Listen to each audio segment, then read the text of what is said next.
Hello everyone welcome back my new video हजुरहरूको सामु फेरि पनि मैले वर्कआउटको भिडियो ल्याइसकेको छु। सो गाइस म चाहिँ आज एक्लै छैन, त्यसैले मसँग चाहिँ हाम्रो अङ्कल हुनुहुन्छ र अङ्कल पनि अब म पनि एक्सर्साइज गर्छु तिमीसँग जान्छु भनेर मसँग आज आउनुभएको थियो र उहाँ पनि आफ्नो फिजिकल्ली एक्सर्साइजहरू गर्न सुरु गर्नुभयो र म पनि अङ्कललाई यसो हेरेको त म भन्दा नि पुरै जोसमा हुनुहुँदो रहेछ। अङ्कल त पुरै जोसका साथ एक्सर्साइज गरिरहनु भएको रहेछ। अनि म पनि मेरो एक्सर्साइजले कन्टिन्यू गर्दै म पनि आफ्नो तरिकाले भट्टाभट्टी एक्सर्साइजहरू गर्न सुरु गरेँ। अहिलेको मान्छेहरू चाहिँ चाँडै बिरामी हुने, उमेर नपुग्दै एकदमै चाँडै रोगी हुने, यो चाहिँ विभिन्न कारण भन्नुपर्दा नि राम्रो डाइट मात्र लिएर हुँदैन। त्यसैले र एक्सर्साइज पनि तपाईँको लाइफमा एकदमै इम्पोर्टेन्ट चिज हो। तपाईँहरू जिममै जानुपर्छ भन्ने कुरा छैन। तपाईँको वरपर जहाँ जुनसुकै पार्क छ त्यहाँ गएर तपाईँहरूले आफ्नो एक्सर्साइजहरू गर्न सक्नुहुन्छ।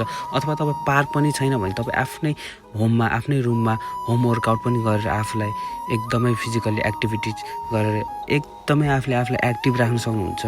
एक्सर्साइज चाहिँ एकदमै लाइफको लागि एकदमै इम्पोर्टेन्ट चिज हो। त्यसैले राम्रो डाइट लिनुहोस्, बाहिरको जङ्क फुडहरू लिनु छोडिदिनुहोस्, एक्सर्साइज गर्नुहोस्, आफ्नो बडीलाई पनि ध्यान दिनुहोस्।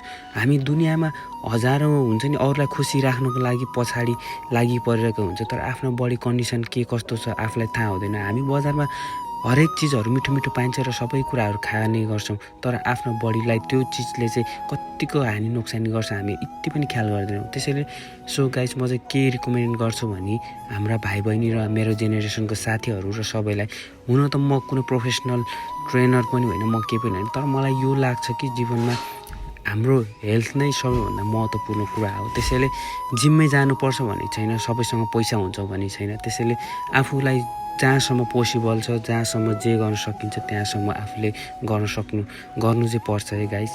हरेक मोमेन्टबाट चाहिँ म एउटा न एउटा नयाँ कुराहरू सिकिरहेको हुन्छु। जिन्दगीको मोडमा कति बेला कहाँ पुगिन्छ, के गर्नुपर्छ कसैलाई पनि थाहा हुँदैन।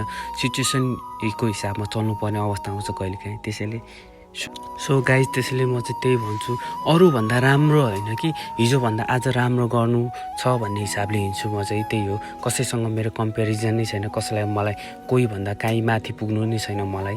सो गाइज त्यही हो, मेरो आजको वर्कआउट चाहिँ यस्तै भयो गाइज। त्यसैले यो मेरो भिडियो मन पराउनु हुने हरेकहरू सम्पूर्णलाई धेरै धेरै धन्यवाद छ हेरिदिनु भएकोमा, र मन परेमा लाइक कमेन्ट सेयर गर्नु चाहिँ पक्कै नभुल्नु होला भन्दै हामी फेरि पनि अब नेक्स्ट भिडियोमा भेट्नेछौँ भन्दै यो भिडियोलाई यहीँ इन गर्न चाहन्छु।